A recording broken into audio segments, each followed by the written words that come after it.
Olá, meus amigos, dando prosseguimento às nossas aulas. Prazer novamente estar aqui com vocês.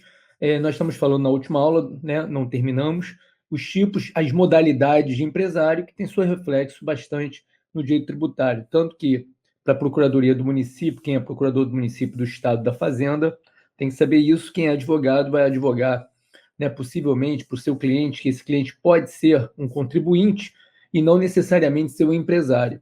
Ele pode ser um contribuinte empresário ou contribuinte não empresário.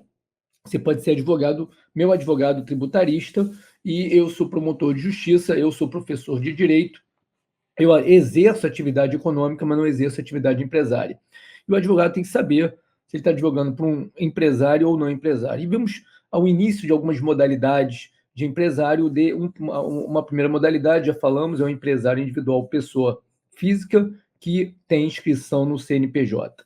E estamos dando a sociedade empresária. Expliquei, né, que nem toda a sociedade é empresária, mas a sociedade ela é uma pessoa jurídica, isso está no rol do 44 do Código Civil, precisamente no inciso 2, e ela é uma sociedade, a sociedade é uma pessoa jurídica que tem o propósito, tem o objetivo, tem o escopo, a finalidade de auferir lucro, ou seja, persegue o lucro.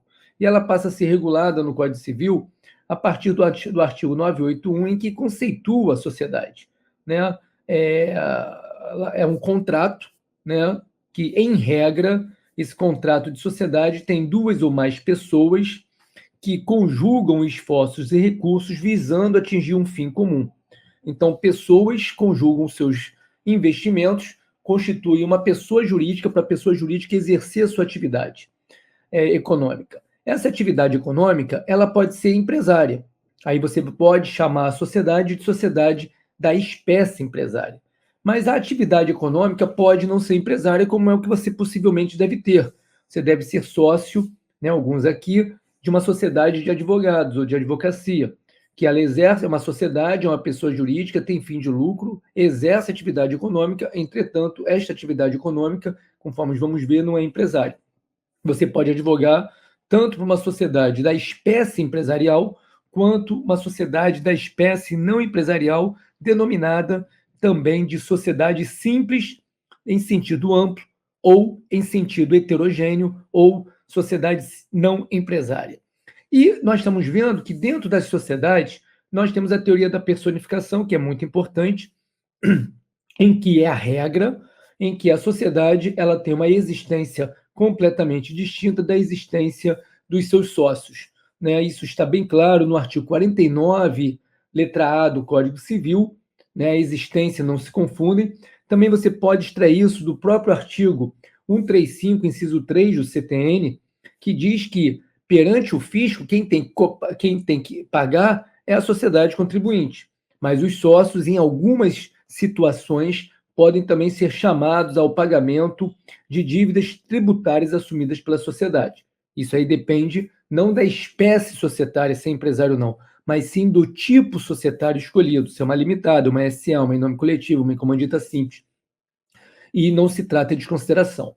Outra teoria, além da teoria da personificação, que é esta separação entre sociedade e sócios, que é a regra. Então, quando você mitiga essa regra através da teoria da desconsideração, né, que pode ser aplicada no direito tributário, mas nem sempre, né, nem sempre quando o fisco ingressa no patrimônio do sócio e você é advogado desse sócio, nem sempre o fisco pode se valer da teoria da desconsideração da personalidade jurídica, né? Muitas vezes há outros mecanismos de ingressar no patrimônio do sócio sem se valer da ferramenta excepcional da teoria da desconsideração, cuja nomenclatura também é objeto de crítica, porque a desconsideração parece que você está extinguindo a PJ, e não está extinguindo a personalidade. O que você está fazendo é mitigando, relativizando a teoria da personificação, ou seja, aquela separação, a separação da sociedade entre os sócios, e vice-versa. Só que aplicando a desconsideração, na verdade, você está mitigando essa separação em alguns casos concretos de maneira pontual. Bom, outra teoria, por onde nós paramos, é a teoria do órgão, também chamada teoria organicista. O que é a teoria do órgão, teoria organicista? Significa que a sociedade, como pessoa jurídica que ela é que está à frente dos seus negócios, ela é que está à frente do seu empreendimento. A pessoa jurídica é ela que está exercendo, explorando a sua atividade econômica. Tá? Não é o sócio, nem é o administrador da sociedade. É a própria pessoa jurídica que está se vinculando nas relações contratuais, é ela que é autora ou réu de uma relação processual, é ela, pessoa jurídica, que me contratou para ministrar aula para vocês. Então, a minha empregadora aqui é a sociedade, não os sócios. A minha empregadora é a sociedade, não o administrador. Quem assinou o contrato comigo é a sociedade, foi a sociedade, perdão, e não os sócios. Né? Mas, professor, não tem assinatura do administrador, aí que aplica-se a teoria do órgão. Porque a sociedade, para exercer a sua atividade econômica, a sociedade, para exercer a sua atividade econômica, ela tem que exercer se fazendo presente nos seus órgãos, ou seja, por intermédio dos seus órgãos. Né? Um desses órgãos é justamente a administração, ou seja, a sociedade ela explora o negócio por intermédio dos seus órgãos administrativos, que muita gente fala erroneamente, inclusive tem súmulas do STJ nesse sentido, usando a expressão sócio-gerente. Na sua petição, no seu recurso, na sua peça processual, né, você sendo advogado, não coloque sócio-gerente, que é uma expressão anacrônica, é uma expressão efetivamente errada, né, e desatualizada desde 2002, desde o advento do Código Civil, já vou explicar.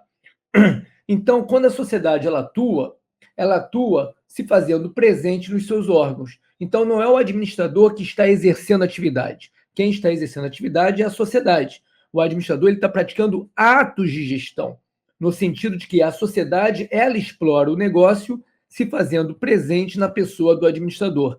Então, quando o administrador está assinando, na verdade, ele está vinculando a sociedade nas relações. Então, é a sociedade que está assinando por intermédio daquele administrador. Por isso que, no tocante ao administrador de uma sociedade, isso é importante para o tributário, porque muitas vezes o fisco quer ingressar no patrimônio de todos os sócios e vem a jurisprudência, inclusive do STJ, estabelecendo o seguinte, olha, em cima de todos os sócios não, mas em cima do administrador pode. E a gente vai ver mais à frente até a questão da dissolução irregular de uma sociedade, né?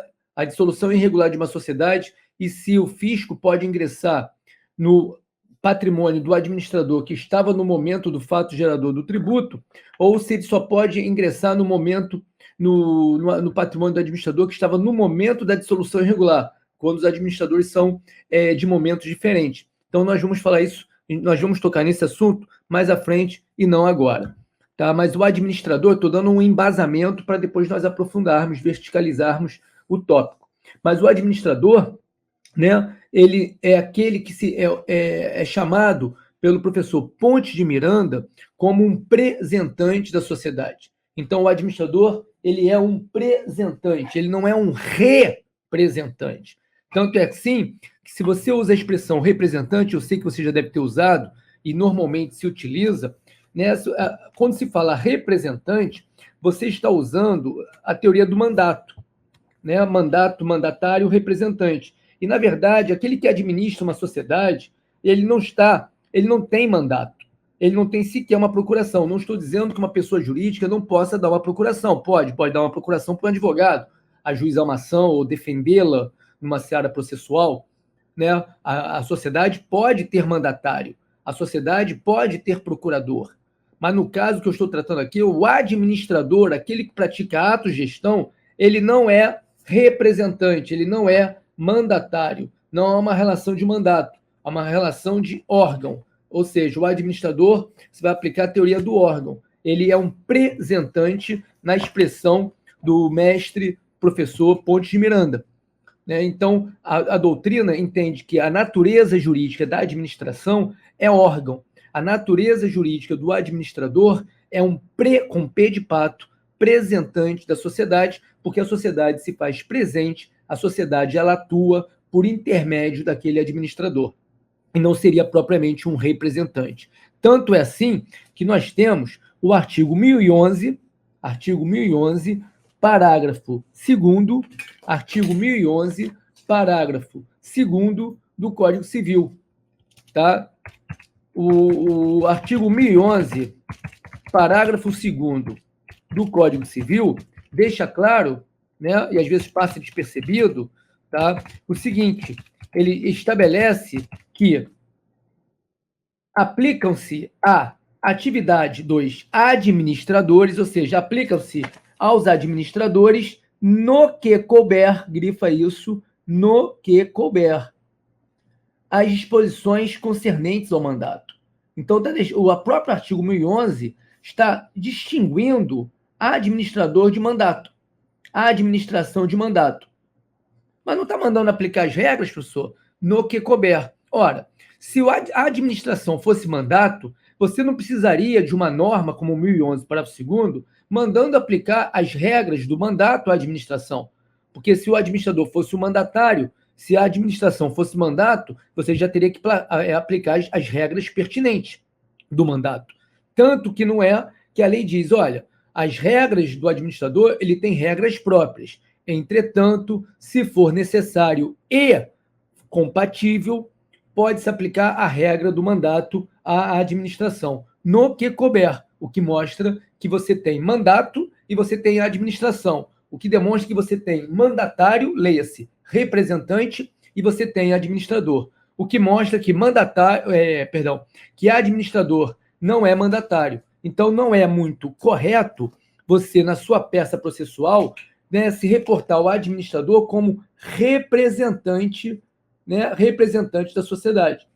Na verdade, seria mais correto você usar a expressão representante face à teoria do órgão. Ponto. Entretanto, se vocês forem ler outro mestre, Caio Mário da Silva Pereira, saudoso civilista Caio Mário da Silva Pereira, foi o primeiro livro que eu li na minha faculdade, em Direito Civil 1. Não foi uma leitura muito agradável para um primeiro período, uma pessoa com apenas 17 anos, enfrentar logo o Caio Mário.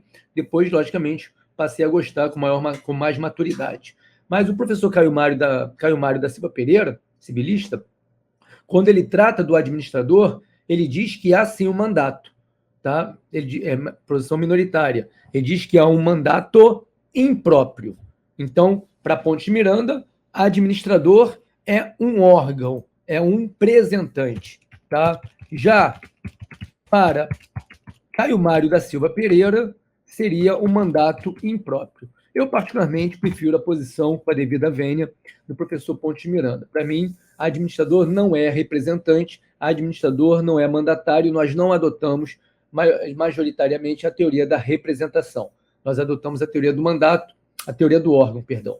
Agora, professor, por que você está dizendo, né, que não pode usar a expressão sócio-gerente? Eu sempre botei isso nas minhas peças, né? Eu, como procurador do município, procurador do Estado, sempre usei isso nas minhas peças. Eu estou escrevendo errado, com a devida vênia, não tem nenhuma repercussão jurídica.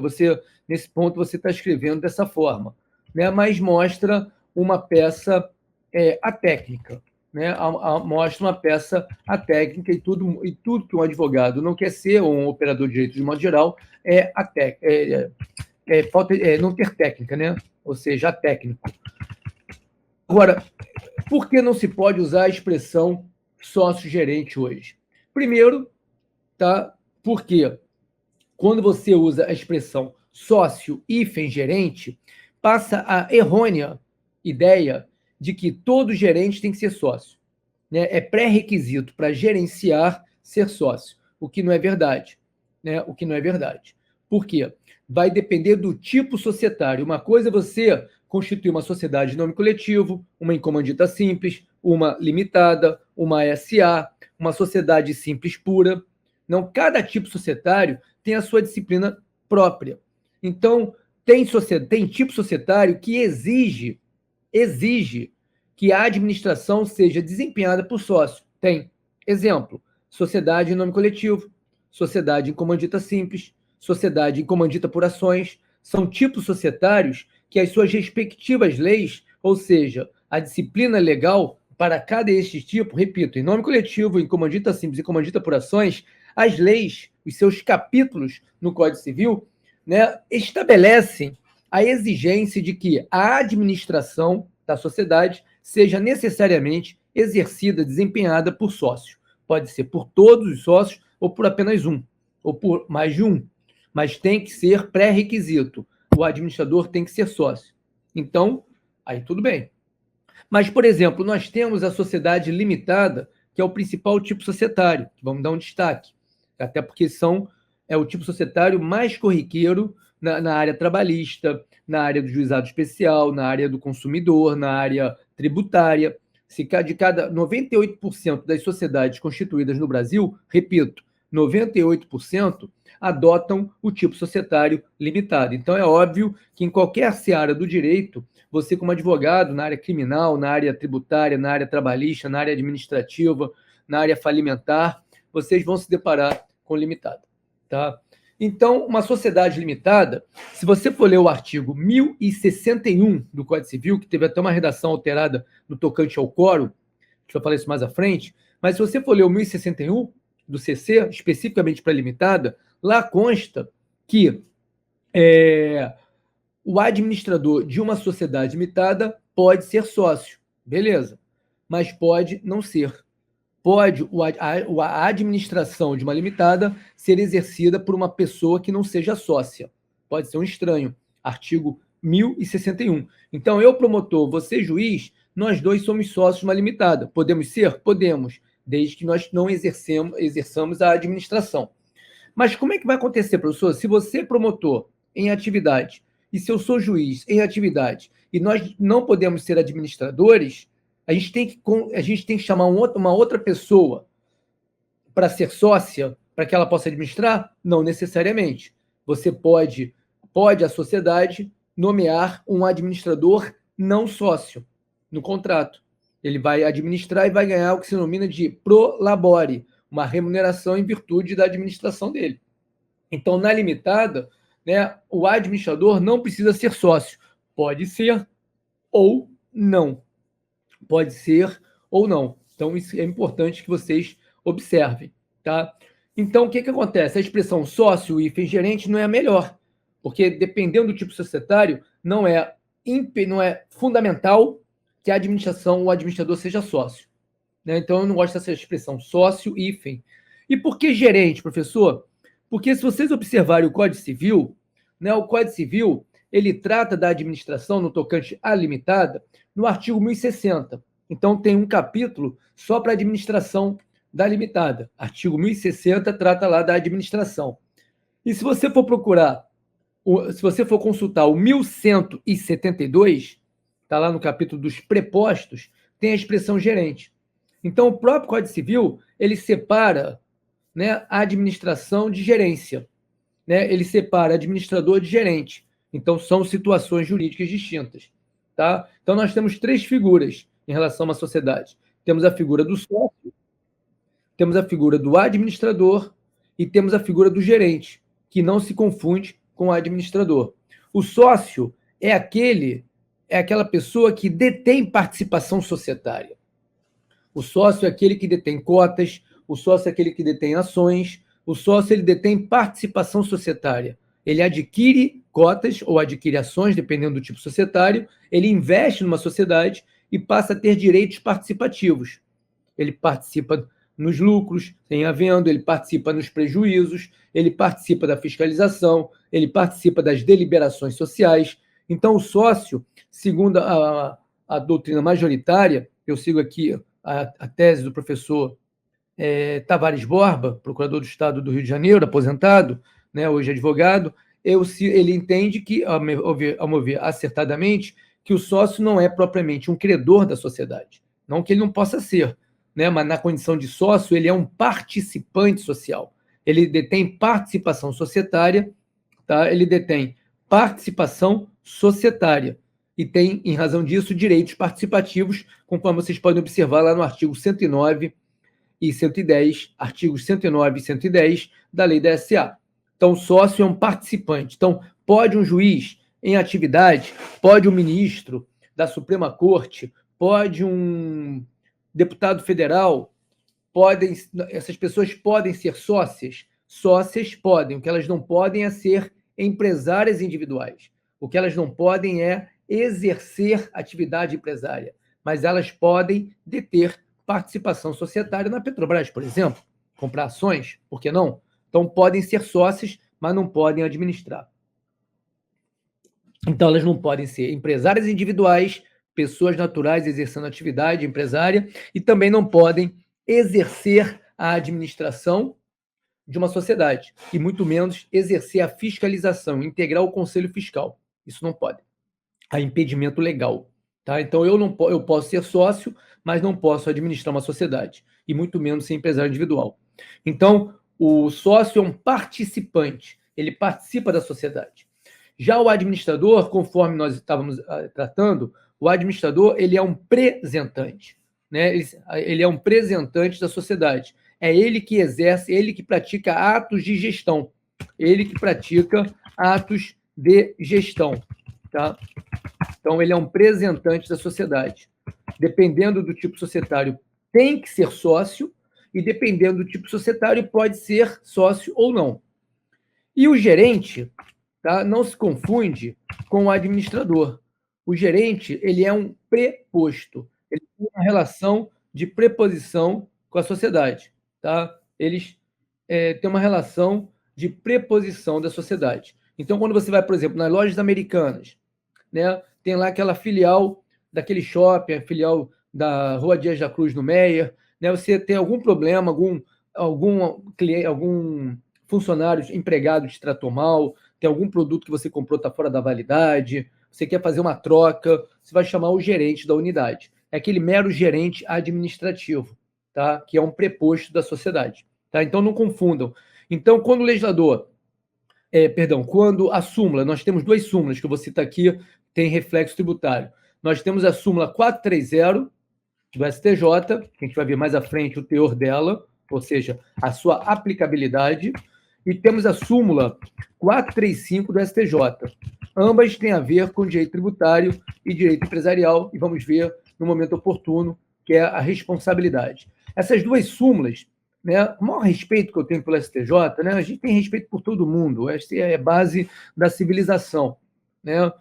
Respeito às opiniões contrárias, não ridicularizar as opiniões contrárias, mas o fato de haver uma crítica, né, educada, não significa, obviamente, desrespeito. Então, a gente está vivendo momentos, né, complicados, que a gente acaba até estando impossibilitado de fazer críticas, porque realmente tem pessoas que extrapolam, né, nas suas opiniões, né, a liberdade há liberdade, mas também tem que ter consequências, tem que ter responsabilidade junto com uma liberdade. Então, você tem que saber se posicionar, você tem que saber fazer a crítica. Então, quando aqui eu me reporto ao egrégio STJ, obviamente que não é uma crítica destrutiva, não é uma crítica desrespeitosa, mas, né, eu estou sujeito a críticas, né, sempre dentro de uma urbanidade.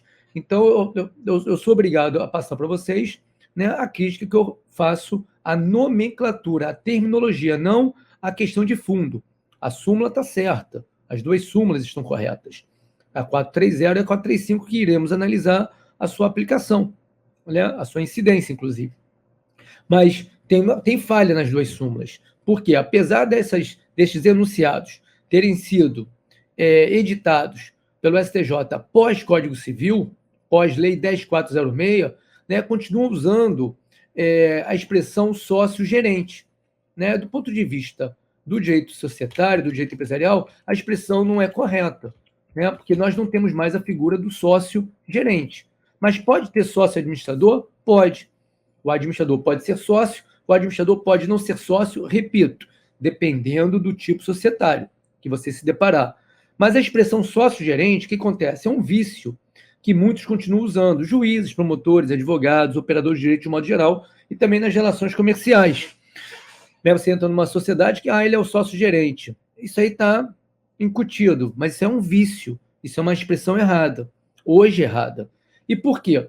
Porque na época da lei da limitada, tá? A época do decreto 3708 de 1919, né? A lei que regulava a sociedade limitada era o decreto 3708 de 19, uma lei ordinária, teve influência do direito português. Né? E se você ler os artigos 10, 12 e 13, 10, 12 e 13, vocês vão perceber que na época deste decreto, na sociedade limitada, né, nós tínhamos a gerência, que equivale hoje à administração, e tinha que ser exercida por sócio. Então, a limitada, à época da vigência do decreto 3708, né, o sócio, a gerência tinha que ser sócia, tinha que ser sócio, o gerente. A gerência era administrada por um sócio, ou mais de um. Então, a lei exigia sócio, hífen, gerente. Então, tinha que ser sócio. Tá?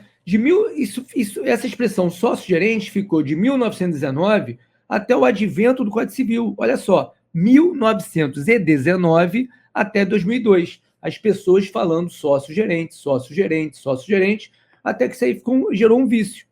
Quando entrou em vigor o Código Civil de 2002, o decreto 3708 de 19 foi revogado. Tá? E ao ser revogado, o que aconteceu? Ao ser revogado, passamos a ter os artigos 1052 ao 1087, cuidando de limitada, 1052 ao 1087. E o Código Civil passou a tratar do sócio, passou a tratar do administrador e lá no 1172 do gerente, meramente administrativo. A questão é, e o 1061 passou a permitir, o que não permitia o decreto 3708, que na limitada a administração possa ser exercida por alguém que seja sócio, sem impedimento, ou por estranho. Nada impede que os sócios autorizem que a gestão seja exercida por estranho. Então, não se coaduna a expressão sócio-gerente com o atual Código Civil.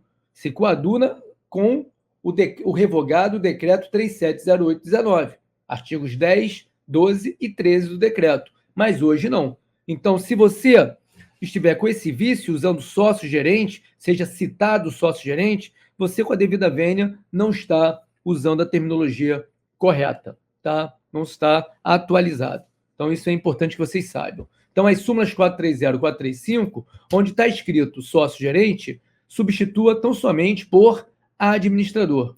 Administrador, que dependendo da sociedade pode ser sócio, e dependendo da sociedade pode não ser, consoante a limitada no 1061 do CC. Então, isso é importante vocês ficarem atentos. Tá? Outro ponto. Dentro das sociedades, nós não podemos confundir espécie societária com tipo societária. Espécie societária com tipo societário. Espécie societária, tá? Espécie societária, nós temos no Brasil duas.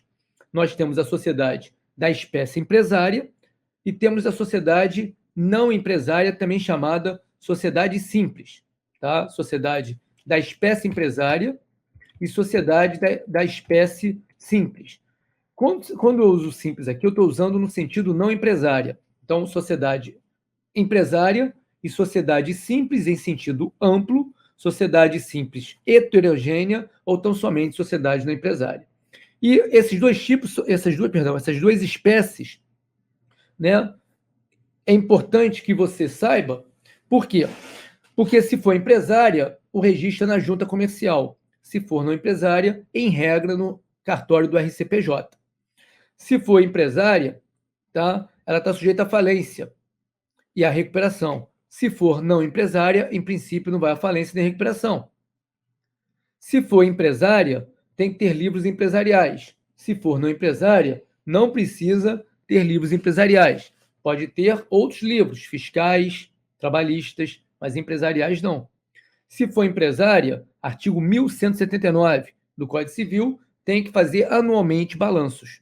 A não empresária não tem as mesmas obrigações da empresária. Obrigações empresariais. Tem obrigações trabalhistas, fiscais, mas empresariais não. Então é importante você definir se uma sociedade é empresária ou não. E uma sociedade é da espécie empresária no Brasil de duas formas, é o que a gente está vendo. Se ela exercer a atividade empresária ou se ela não exercer, mas se a lei estabelecer que ela será empresária. Então, tem a sociedade que é empresária pelo exercício de uma atividade empresária ou por imposição legal. Tá? Então, nós temos que ter cuidado com isso. Então, duas espécies, empresária e não empresária, e vimos as consequências jurídicas. Agora, nós temos vários tipos societários, tá? Vários tipos societários. Quando se fala em tipos societários, você vai constituir uma sociedade e você vai escolher um tipo. Nós vamos escolher um tipo societário. E quando a gente escolhe um tipo societário, o que a gente está preocupado? A gente está preocupado com vários aspectos. Exemplo, ao escolher um tipo societário, todos os sócios têm que ser pessoas naturais? Ou pode ter pessoa natural ou jurídica como sócia? Quem vai definir isso é o tipo societário. Segundo, ao definir qual é o tipo societário que a gente vai escolher, o administrador tem que ser sócio? Ou nós podemos nomear um administrador não sócio? É o tipo societário. Outro ponto. Quando a gente escolhe o tipo societário, pode ter um sócio que seja incapaz? Tem sociedade, tem tipo societário que não admite. A limitada admite, vírgula, sob condições, veremos.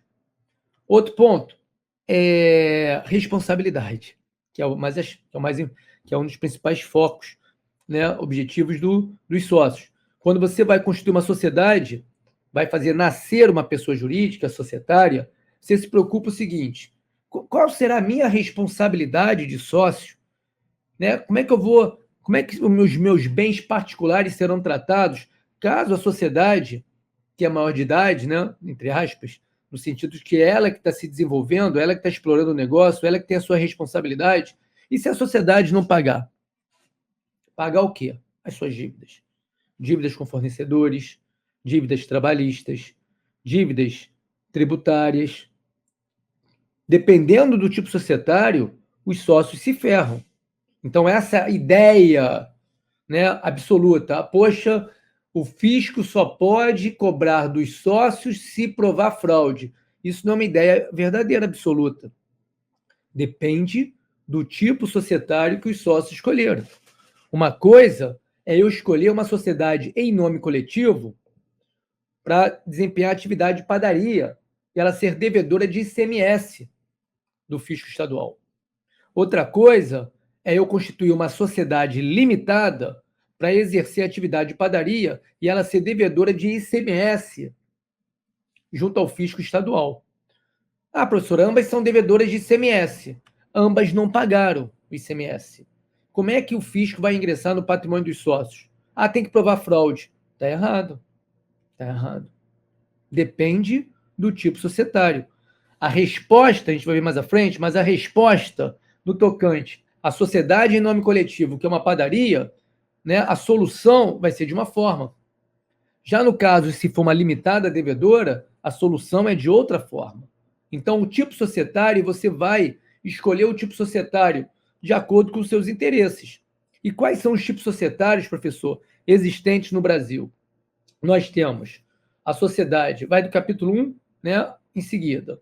Nós temos a sociedade do tipo simples, que é chamada tipo, não é espécie, que é chamada sociedade simples em sentido estrito, ou homogênea, ou simples pura. É um tipo societário trazido do direito italiano, né, que não é muito utilizado, mas as suas regras servem de fonte subsidiária para outros tipos.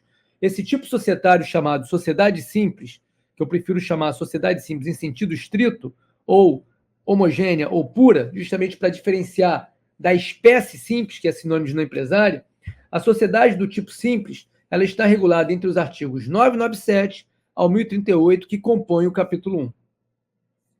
Temos também pouco utilizada, o tipo societário em nome coletivo. O tipo societário em nome coletivo já existia no Código Comercial e continua existindo. Tá? Ou seja, está regulada entre os artigos 1039 ao 1044.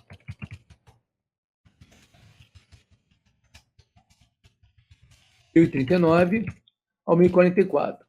Temos também a sociedade em comandita simples, que também estava prevista no revogado Código Comercial, na sua primeira parte, e continua prevista no Código Civil, muito embora também não seja um tipo societário muito escolhido. Está regulado entre os artigos 1045 ao 1051. Vale a pena a leitura.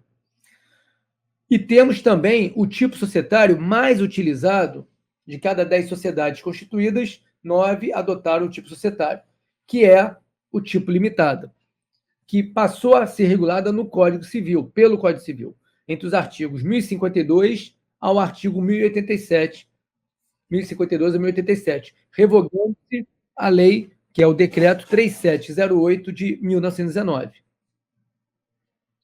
Também temos um outro tipo societário, que é a SA, Sociedade Anônima, que no Código Civil tem alguns artigos. Tem o capítulo que vai do 1088 ao 1089. Então, tem dois artigos, 1088 ao 1089. Mas no contexto do Código Civil também tem o 1160. 1088, 1089 e 1160. Entretanto, devemos observar que a SA ela é regulada não pelo Código Civil. O Código Civil, para a sociedade anônima, é um diploma processual subsidiário, tá? Tem uma função subsidiária, porque a SA ela deve ser regulada pela Lei 6404 de 76. Então, ela é regulada por lei específica, que é a chamada Lei da SA, que é a Lei 6404 de 76. Tá? Inclusive, isso consta no próprio artigo 1089 do Código Civil. O 1089 do Código Civil estabelece que a sociedade anônima é regida por lei especial e aplica-se o Código Civil em caráter subsidiário em caso de omissão lacuna. Tá? Então, no conflito entre Código Civil e lei da SA, prevalece a lei da SA. E tem um outro tipo societário, que é a incomandita por ações. A incomandita por ações é um tipo societário regulado pelos artigos 1090 ao 1092 do Código Civil. Primeiro, se você, como advogado, tiver no seu escritório um caso envolvendo incomandita por ações, né, primeiro você vai consultar o Código Civil entre os artigos 1090 e 1092 e, em seguida, a lei da SA. Em seguida, a lei da SA. Se vocês lerem o artigo 1090, diz exatamente isso. Agora, temos esses tipos societários. Professor, na prática, né, a gente aqui é uma pós, né, temos que ser pragmáticos. Na prática, né, você vai se deparar de cada 100 casos, 99 limitada, tá? E um caso de SA, tá? Isso é, logicamente, uma proporção que eu quero fazer. Então, os outros tipos societários estão em desuso, tá? Mas não significa que estejam revogados e que, eventualmente, você não tenha que saber, que pode, no caso concreto, aparecer e você não pode querer dar tratamento da limitada aos demais tipos societários. Cada uma tem a sua especificidade. Então, não confundam sociedade espécie com sociedade tipo. Professor, eu sempre tive uma dúvida, vamos tentar tirar agora, tá? Qual a diferença entre sociedade simples em sentido amplo e sociedade simples em sentido estrito? Né? Eu não consigo entender. Tem o legislador ora usa num sentido, ora usa no outro. Realmente o legislador ele não especifica a expressão, né, o que ele está usando. O legislador ele usa a expressão sociedade simples. E você que se ferre. Tá? Então, qual é a diferença, professor? Tem duas modalidades de sociedade simples. Vou explicar. Quem tiver interesse, né, eu tenho um artigo jurídico bem antigo, né, mas está atualizado até hoje, que é um artigo que foi publicado na revista da Emerge e no site, à época, chamado Jus Navigandi. Hoje eu escrevia muito artigo antigamente, eu dei uma parada, até por falta de tempo, etc. Mas eu antigamente gostava de escrever artigos jurídicos, talvez eu venha a escrever artigos jurídicos. Vou pegar aqui o título. Então, assim que saiu o Código Civil, eu detectei essa falha legislativa, tá? Do Código Civil, porque ele usa sociedade simples em duplo sentido, sem explicar. Né? Tá aqui. Ó. Quem quiser está na revista da Escola da Magistratura, mas quem quiser, o artigo é de 2005, olha só, eu tenho até uma foto aqui, bem novinho, ainda tinha bem mais cabelo, né? E está lá, sociedade simples, deixa eu ver aqui, sociedade simples e o artigo 983 do Código Civil, imprecisão terminológica. Então, já chamava a atenção da imprecisão terminológica do Código Civil. Até hoje nada mudou, né, infelizmente. Mas o artigo é de julho de 2005, mas podem ler que ele está atualizado, eu analiso justamente a questão da terminologia, tá? Da sociedade simples. Então, peguem lá, já está aqui no site, eu joguei aqui sociedade simples, e o artigo 983 do Código Civil em precisão terminológica. Já vai bater certinho para vocês logo na cabeça, tá? Esse artigo está publicado no site jus.com.br e está publicado, de que eu sou colaborador, e está publicado na revista da Escola Magistratura, onde eu sou professor. Mas deixa eu explicar para vocês aqui uma síntese desse artigo. A questão é o seguinte: o legislador, né, com o advento do Código Civil, trouxe uma influência do direito italiano. Como isso aqui é um pouquinho longo, já tem 40 minutos, vamos para o intervalo, vamos para o próximo bloco, bloco 2. Fica melhor.